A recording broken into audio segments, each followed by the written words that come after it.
Une mer, du côté de Marseille, que Fanny Havas connaît bien.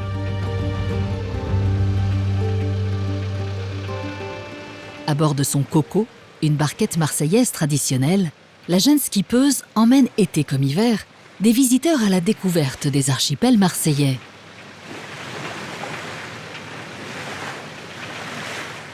Moi, je viens de Neuilly-Plaisance, à côté de Paris, et je suis arrivée dans la région il y a plus de 10 ans pour faire mes premières expériences professionnelles. Je ne connaissais pas du tout la mer. Quand j'ai découvert la voile, ça a été un déclic. J'ai tout de suite été pris d'amour par le vent, les éléments. Je suis toujours impressionnée. Le ciel change tous les jours, le vent, ça change tous les jours. La mer, elle n'a jamais la même couleur. Quand je vois l'hôpital Caroline du Frioul ou le château d'If, je suis hyper heureuse. Ce sont toutes ces merveilles que Fanny aime partager. Mais pour l'instant, la capitaine de Coco accoste au débouché du Vieux-Port dans l'anse du Pharaon, où vit son ami Denis Borg. Le retour de Coco. Hello, ça va Denis? Très très bien. Allez, Bravo, je peux bravo. te claquer une bise enfin. Ça se mérite d'arriver ici. Denis est l'un des derniers charpentiers de marine traditionnels dans la région. Celle-là. C'est dans son chantier naval que Fanny a pu entièrement restaurer son bateau. Ah voilà. Ça, je la connais. Ça c'est la mascotte du chantier comme la tienne. Barquette Lily. La barquette est à Marseille, ce que la gondole est à Venise. C'est ce qui a été importé en même temps que le flux migratoire des gens qui venaient du grand sud de l'Italie, milieu 19e siècle. Cette main-d'œuvre est venue apporter son savoir technique et culturel, ce qui fait donc la singularité de ces bateaux par rapport à ces charpentiers qui venaient du grand sud de l'Italie. C'est au niveau de l'avant, l'étrave, ce qu'on appelle ici le capian. Allez, vas-y, montre-moi. Tap, tap, tap. Le capian, voilà. Cette étrave, ici, avec ces deux joues latérales, c'est quelque chose de très phallique. Hein. Le mythe dit qu'on va demander à ce que la mer soit fertile pour que le pêcheur puisse ramener du poisson et qu'il n'ait pas trop de problèmes à la navigation et qui conjure un petit peu le mauvais sort. Et tu sais comment on les appelle ici? Les barquettes. Voilà, et il y en a qui appellent ça pointu. Les pointus parce qu'ils ont le nez pointu et l'arrière pointu. Et alors, sur tout le pourtour méditerranéen, on retrouve ces bateaux qui sont pointus des deux côtés. C'était des bateaux avec lesquels les pêcheurs travaillaient. Ils avaient des durées de vie qui étaient de 30-40 ans, à peu près. Et le fils qui venait prendre la relève, eh ben, on allait recommander auprès du charpentier de marine un nouveau bateau. Ça a évolué, c'est ça? Le bateau a évolué et est allé vers ses formes idéales. Et c'est très certainement pour ça qu'on a encore les barquettes ici, qui passent très bien la vague. Quand on a le vent qui se lève ou formé, on peut facilement passer le clapot et rentrer se mettre à l'abri. Et qu'est-ce que tu fais sur Lily alors? On va faire de la peinture, on va remotoriser, on va pérenniser quelques entrées d'eau. Mais là, on est sur quelque chose de très fermé, hein, pas très visuel au niveau charpente. Ouais. Mais à côté, on a un joli programme de restauration sur un bateau de 6,50 m. Ah oui? On va découvrir l'architecture naissante d'un nouveau plan de pont, d'une barquette qui date de 1968 et qui servait à la balade et aussi qui a dû servir aussi à la pêche peut-être. Elle va être aménagée avec un roof, un véritable lieu de vie, petit lieu de couchage et de bivouac avec la possibilité, comme sur ton bateau, de pouvoir cuisiner, avoir un point d'eau douce. Ça me fait penser à Coco, mais en pire, tu vois. Quand je l'ai amené, il y avait au moins une couchette. Là, c'est vrai qu'il y a encore beaucoup de choses à faire. Et comme il reste encore pas mal de choses à faire, tu vas avec moi calfater, c'est-à-dire de faire l'étanchéité du bateau. Okay. Je vais te faire voir le geste. Oui. C'est une opération très sensible. Hein. T'as pas le droit de te rater, et moi non plus. Le but du jeu, c'est de venir coincer le coton, d'accord? D'accord. Et ensuite, essayer de le rentrer. Avec la particularité, c'est en le faisant rentrer, de le faire tourner, tu vois, qui tourne là. Alors, en tournant, il se tend. En se tendant, il devient dur. Et en devenant dur, on a quelque chose de très statique. On ne va pas le rentrer simplement en forçant, mais il faut s'exercer à ça. Ok. J'essaye? Ouais. J'ai vu que tu as pris le cordon, donc tu l'as vrillé. Tu le toronnes. Tu l'as toronné, pardon. J'ai l'impression d'avoir tellement de choses dans les mains. Vas-y, vas-y. Je sens que déjà, Denis va pas être content. On continue? 1 centimètre, bravo. Ça avance. C'est cool, tu pourras le faire sur Coco maintenant que tu sais le faire. Tu n'auras plus besoin de moi. Si j'ai une voie d'eau, je repenserai à ce que tu me dis. Bravo, c'est assez. Tu vas l'enlever. On peut le laisser. Tu fais le dernier Allez. mètre? On va faire peut-être pas 1 mètre, mais on va... Denis, tu savais, toi, que tu ferais charpentier? Papa était charpentier de marine, et grand-père aussi. Ce sont des Italiens qui sont venus de Tunisie, qui ont pris la nationalité française dans les années 50, 60. Et j'ai traîné avec papa, tout petit. Mais après, c'est un métier, hein. Il ne s'agit pas d'être à ses côtés pour... il faut faire ses preuves. Ça t'a pris beaucoup de temps, ça? à apprendre, Ah, ça m'a pris entre 5 et 7 ans. Est-ce que vous êtes encore nombreux à effectuer ce travail de charpenterie marine traditionnelle? On n'est plus du tout très nombreux à être restaurateurs de bateaux en bois. Et on espère que ça ne se perdra pas. Voilà, c'est surtout ça, parce que derrière tous ces gestes, il y a des années d'apprentissage, il y a des années d'histoire qui ont été transmises de génération en génération. Et il faut continuer à faire briller Marseille aussi au travers de son artisanat local, qui est très caché malheureusement. Bon, ben merci pour la visite, Denis. Parfait, on va t'aider à décoller de l'atelier. Et en tout cas, bravo pour l'aventure que tu vis avec Coco. Ça, c'est fabuleux.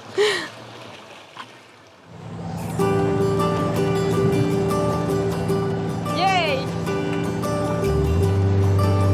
Après cette petite halte chez Denis, Fanny quitte l'anse du Pharaon pour mettre le cap sur l'archipel du Frioul.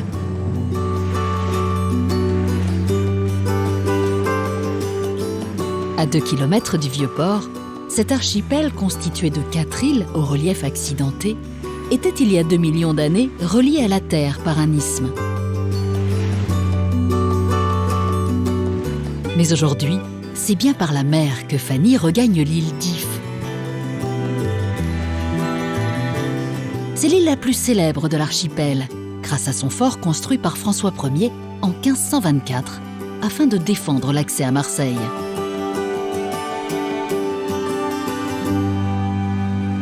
Fanny a rendez-vous avec Armelle Baduel. Fanny, on va arriver devant le château. L'administratrice du château veille depuis 25 ans sur ce trésor du paysage maritime marseillais.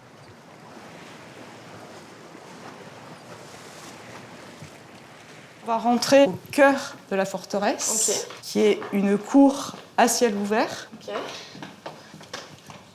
Ah ouais. Ben, je pensais pas que c'était si petit. C'est la cour où la garnison vit. On a des casemates à l'étage où se trouvent les officiers et les galeries pour accueillir la garnison tout autour de cette cour. D'accord. Par la suite, le château d'If devient prison d'exception. On entasse les prisonniers dans les galeries, dans les casemates. Qui étaient ces détenus? Les plus célèbres sont les 48 arts. Au XIXe siècle, tout opposant monarchie, république, empire, à Marseille, se retrouve au château d'If et au Fort Saint-Jean. Et pour qu'il n'y ait pas une insurrection à l'intérieur du château d'If, le préfet va leur donner des outils et ils vont créer un véritable mémorial. Alors c'est unique, hein, ce mémorial, on le retrouve nulle part ailleurs. Ah ouais, effectivement. Ils gravent leurs noms. Et certains sont ornementés de petites chaînes qui rappellent la chaîne de l'enfermement. Ah ouais. Ou ailleurs, on pourra voir, par exemple, l'attribut du métier, c'est la vasque que l'on utilise chez le barbier. Voilà, ça. Ah, ça c'est. Il y a son nom. On sait c'est ce qu'on met voilà, là. c'est ce qu'on mettait ici. Il a reproduit pour dire moi j'étais barbier. Voilà. C'est original. Moi je trouve que le summum, ils ont inscrit leur devise qui est Hôtel du peuple souverain. C'est la devise des prisonniers, des 48 arts, qui continuent leur combat et qui désirent que ça soit retransmis aux générations futures. Et ils ont gravé ça à la porte, c'est majestueux. Ces graffitis nous permettent de comprendre l'histoire de la prison du château d'If. Il faut savoir qu'ils sont jusqu'à 200. Ah, il y avait jusqu'à 200 prisonniers les uns sur les autres. Okay. On ne vit pas dans la prison du château d'If, on y survit. Pour te montrer l'ambiance qu'il peut y avoir, ils sont 50, dans 50 mètres carrés, donc une cellule collective avec des paillasses à même le sol, sans chauffage. On peut imaginer la puanteur qui est décrite par des visiteurs. Peu de ravitaillement avec les bateaux. Ils peuvent se retrouver pendant plusieurs jours sans nourriture. D'accord. C'est la réputation de cette prison qui fait que Alexandre Dumas viendra au château d'If pour voir ce qu'est cette effrayante prison. Alexandre Dumas va s'en inspirer pour créer le fameux Comte de Monte Cristo. Le roman d'Alexandre Dumas, qui paraît au milieu du XIXe siècle, est un succès mondial immédiat. L'engouement pour cette histoire d'amour et de vengeance attire au château d'If des centaines de visiteurs, impatients de découvrir la cellule d'Edmond Dantès, le héros imaginé par le grand écrivain. Dumas va revenir au château d'If incognito, et quelle est sa stupéfaction? C'est qu'il rentre dans une cellule et découvre le fameux trou qu'il a imaginé dans son roman. Le fameux trou créé par l'abbé Faria et Edmond Dantès. C'est le moment clé du roman. Et qui a fait ce trou, Armel? Ce sont les gardiens de la forteresse pour s'approprier le circuit de visite de Dumas. Et tout le monde vient au château d'If. On veut revivre l'émotion que l'on a eue dans sa lecture et aussi sentir l'odeur humide de ses cachots, quoi. C'est le génie créateur de Dumas. Ah ben, c'est trop bien qu'il l'ait refait, en tout cas. Oui. C'est passionnant. Donc là, Fanny, on arrive sur les terrasses du château d'If. On a une vue à 360 degrés sur toute la rade de Marseille. On voit au loin le premier phare qui annonce Marseille, le phare du Planier. On voit l'archipel du Frioul, Comègue, la fameuse digue qui relie les Ah oui, la îles digue Berry, là. voilà, entre elles.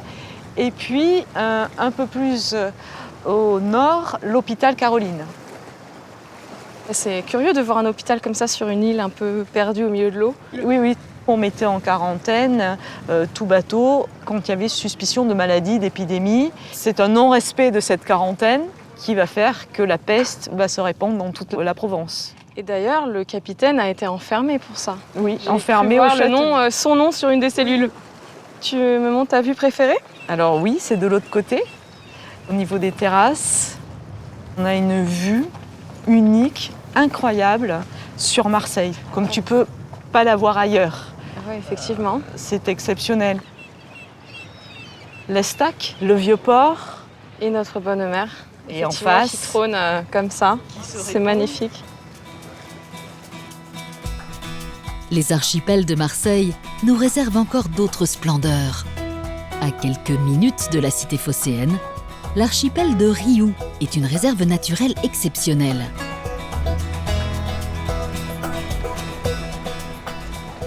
Et c'est par le sentier du littoral que Fanny se dirige sur l'un des plus beaux sites du parc national des Calanques.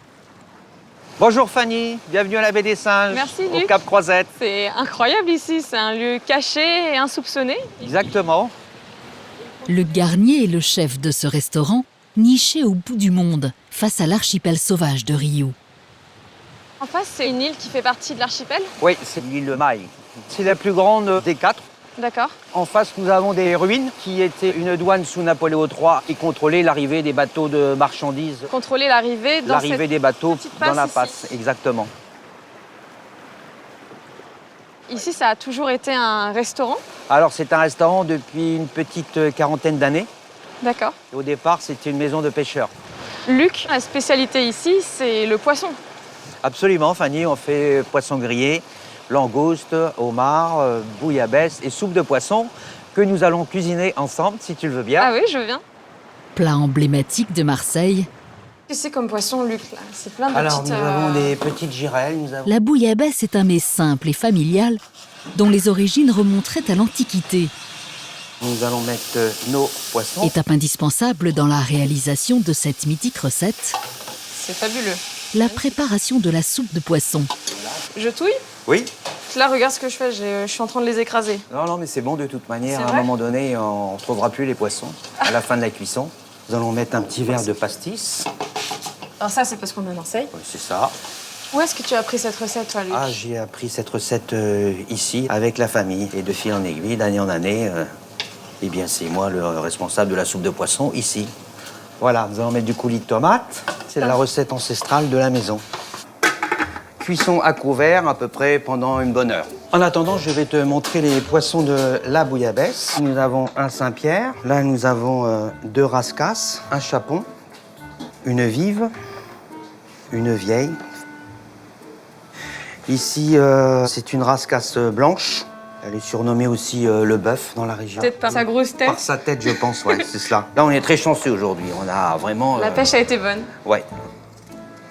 Petit bichon, désolé. C'est la première fois que je cuisine avec un chef. Ah! Luc, dis-moi, quelle est l'histoire de la bouillabaisse? Alors, la bouillabaisse, c'était un plat de pauvres, des pêcheurs.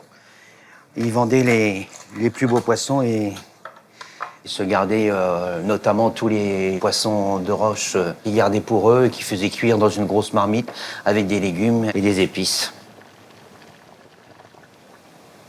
Ça sent trop bon. Alors là, ça commence à bouillir. Quand ça bout, on va baisser le feu. Ok. D'où le nom bouillabaisse. Bouiller, baisser. Je savais pas du tout que ça venait de là, c'est incroyable. Voilà. Et ben, je vais le retenir et j'espère que j'en ferai une aussi bonne que la tienne. J'ai hâte de la goûter. Alors là, Alors, voilà. allons-y pour la dégustation. Je t'ai préparé une petite table sur les archipels de Rio. Je vois ça. La là. plus belle terrasse de la maison. Bon, Fanny, je te souhaite une bonne dégustation. C'est délicieux, Luc. Merci. C'est super réussi. Là, il y a un bouquet de saveurs exceptionnel. Et on a toute la saveur de la Méditerranée. Une bouillabaisse au bout du monde, ça n'a pas de prix.